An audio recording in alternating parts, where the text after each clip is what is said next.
Hi, congratulations on your new RV. We're really excited for you. Please make sure before you're signing that you bring the following items with you. If you're a cash buyer, please make sure that you bring a cashier's check, no personal checks at time of signing, or you may bring actual cash. If you're a finance customer, please make sure that you bring proof of insurance listing your specific lien holder. If you need that information, please call us ahead of time. Also, make sure that you bring all valid driver's license of all persons that will be listed on the title. If you have a trade that you're trading in with us, please make sure that you bring your 10-day payoff as well as your title and all persons who will be listed on the title of that trade. Arrive 30 minutes early before your appointment time so we can properly inspect your unit, and also make sure that you have the fridge on and running prior to arrival. If you have any questions, please feel free to give us a call at 810-686-0710. Thanks so much. Have a great day. Hello, this is Mike from TradeWinds RV Center here to congratulate you on your purchase of your Forest River Flagstaff Microlite 25 FBLS travel trailer. I'm here to walk you around it, show you how to use a few things to get the best out of your camping experience. Let's start by talking about arriving at the campsite. A couple things to take into consideration. On your campsite, your awning. Leave plenty of room for that to come out. And of course on your off campsite, your slides. Leave plenty of room for them to come in and out unhindered, preferably nothing hanging over top of it, and leave yourself a nice walking path. Because the next thing I want you to think about is where your power and water connections are going to be. Your water connection is right at the very front on your driver's side of your tow vehicle. And your power almost all the way to the rear on your driver's side of your tow vehicle. So park accordingly so you can utilize the facilities at the campsite. Once you arrive and unhook your hitch, first thing you're going to do is level your unit.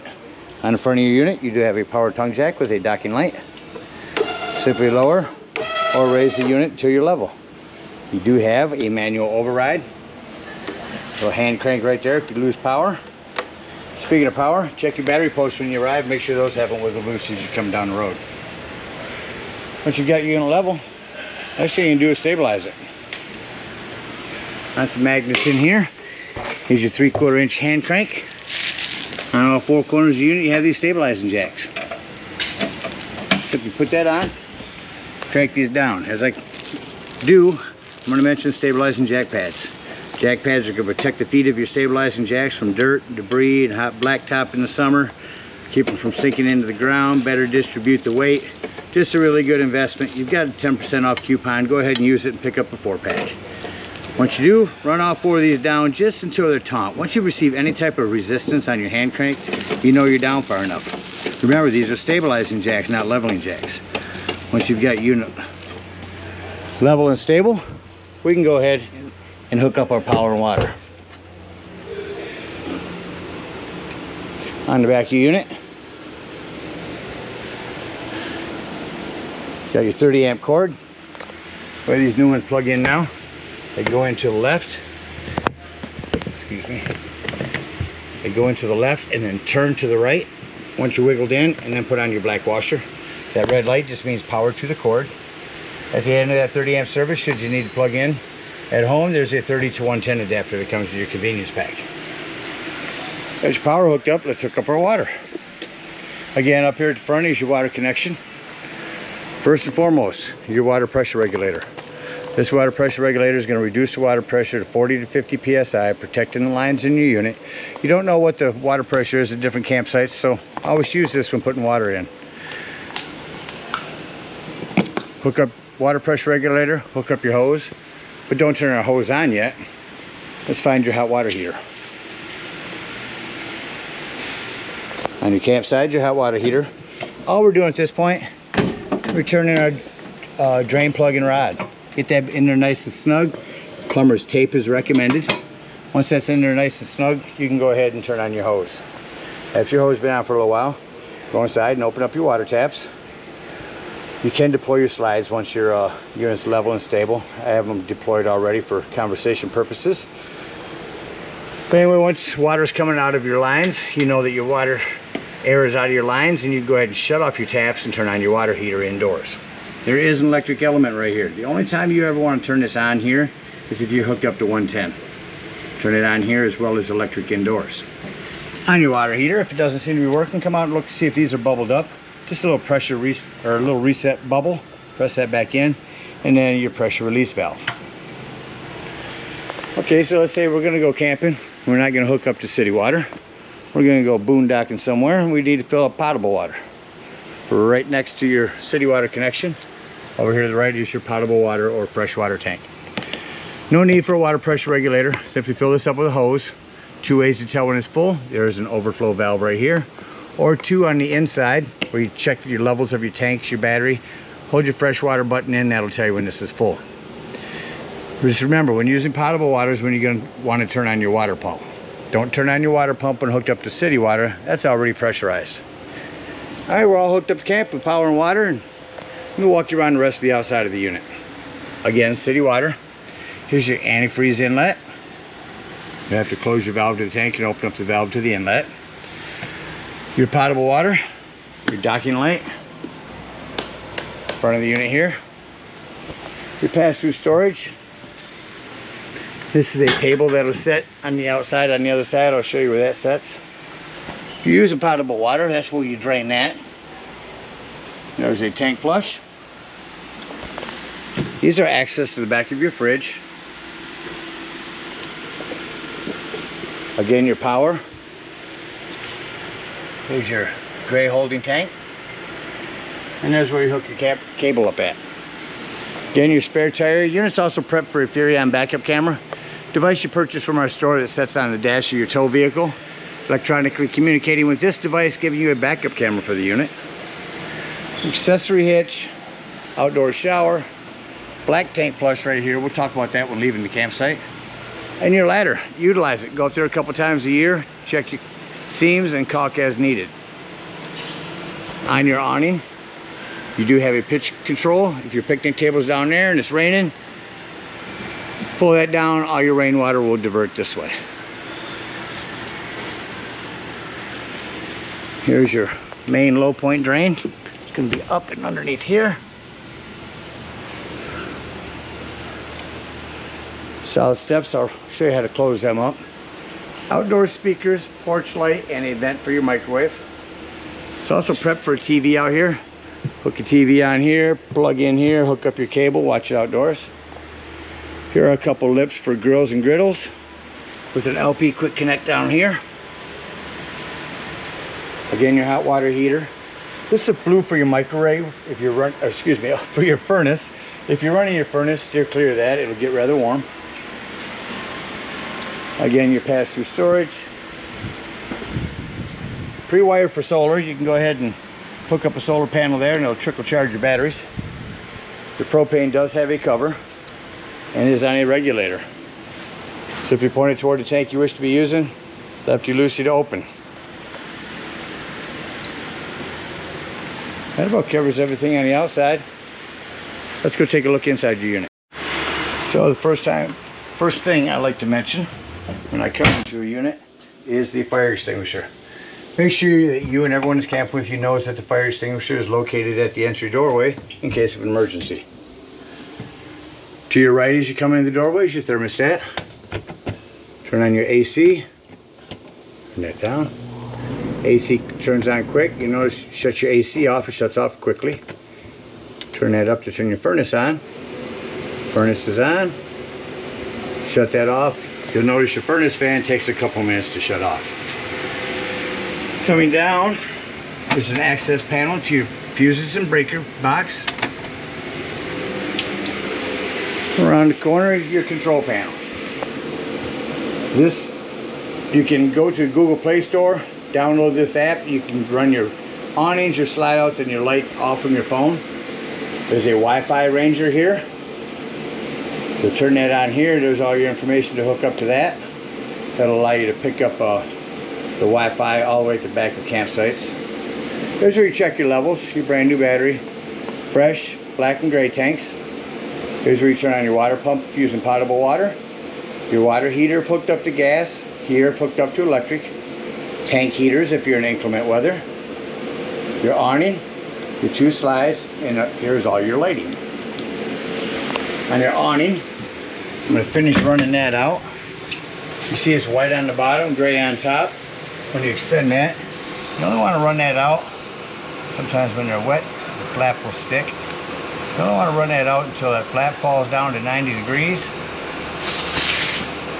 It will extend past that. There it goes. Sometimes you have to run it in and out to get that flap to fall if it is wet. And just wash your unit. So you run that out to 90 degrees until that flap falls down. Then you know you're out far enough. Let's crack that back in.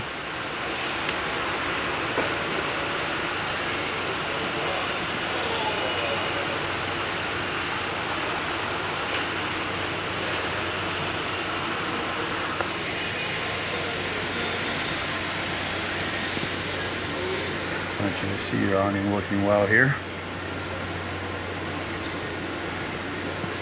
Alright, we've got that back in. Let's close that door and continue walking through the unit.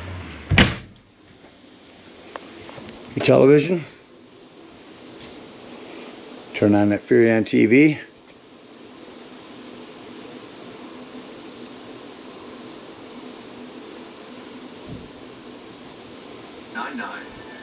Hear that working? Below that, RV Technology sound system. You have a remote for that as well. So going to FM, try to get a channel to come in, show you how this works here. Like getting heavy. Alright, so whatever's blue is on, indoors, bedroom, outdoors, or all three. Different modes. You can run your TV audio through this sound system, HDMIs, Bluetooth compatible. Nice system.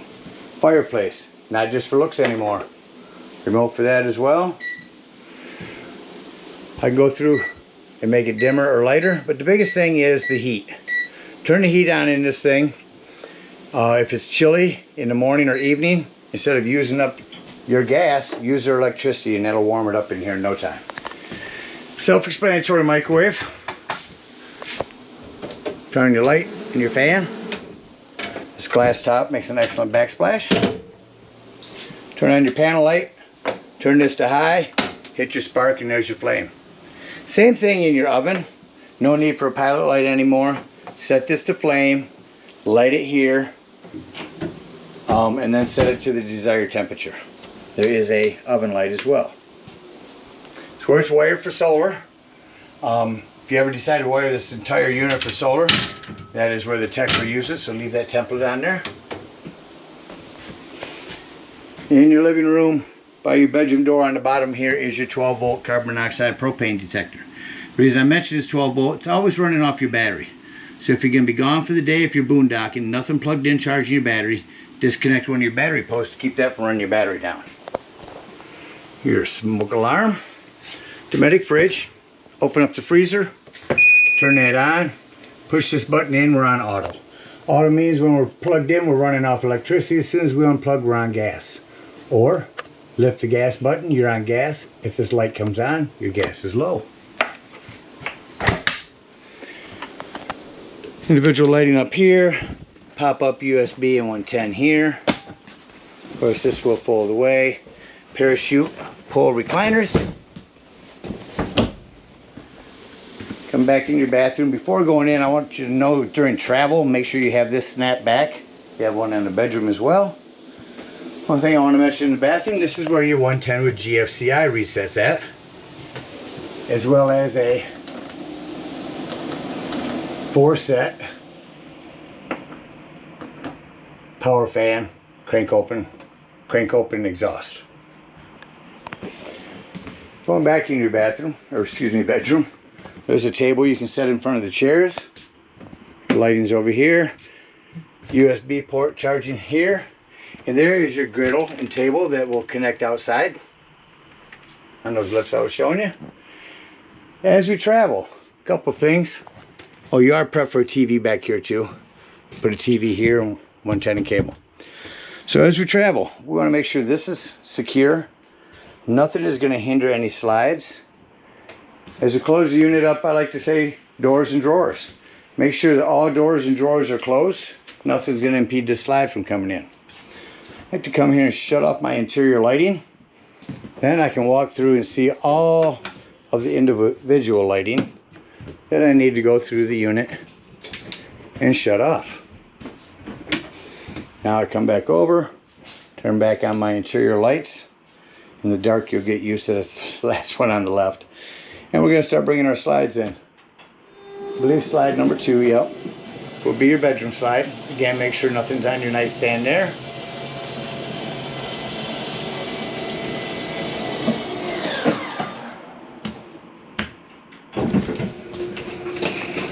As you notice, the bottom of the slide lifts up first and then everything shifts back with it. That's because the slide mechanism is on the bottom.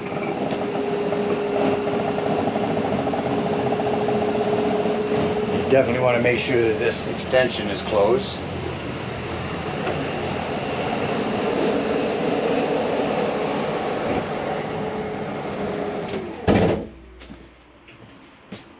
Interior lights off. Exit the unit. As you come out for these solid steps, you want to make sure this exterior door is all the way open. Otherwise, this will catch on it. I'm going to lift this up, shake a little water off, set it up inside. Lock and deadbolt your exterior door. I will be going back inside to shut all these lights off. Lift your handle, turn that over. Bring up our stabilizing jacks, unhook our cable and water. Once your water is unhooked, you come here to your hot water heater, lift up on that pressure release valve. Be careful, it will be spewing hot water out of there. Flip that down, pull your drain plug. Go around to your off camp side. Oh, excuse me, first on this side. Low point drain. If you're hooked up to the campsite, go ahead and drain those. Again, if you're using potable water, you'll come over here and open up that freshwater drain. Hook up your hitch and head on up to the dump station. Now at the dump station, park accordingly. You're going to have a dump in front and behind your tires. Park accordingly so you can dump with that 10-foot hose. Once you're there, first thing you do is come back here and hook up to your rear one. The rear is going to have a black and a gray. Sewer will be on your right. Pull that black handle. Once that black handle sewage sounds like it's no longer draining, leave that handle open. Grab the hose at the dump station. Come back here again with your water pressure regulator and hook up to this tank flush. Turn the hose on, let that run for a good 5 minutes. Let that wash out all the nastiness out of your black tank. Unhook that hose, close it. Close your black handle, pull this gray handle. That's going to be cleaner waters, your sinks and your showers. After that's done, unhook that and come up here to this one. Now we do have bigger, stronger, longer sewage hoses that you can purchase from our store and set up a Y. You just want to make sure you dump the black tank first in the back. Black gray's done back there, hook up to this gray. Dump that gray water, again, cleaner waters, sinks and showers.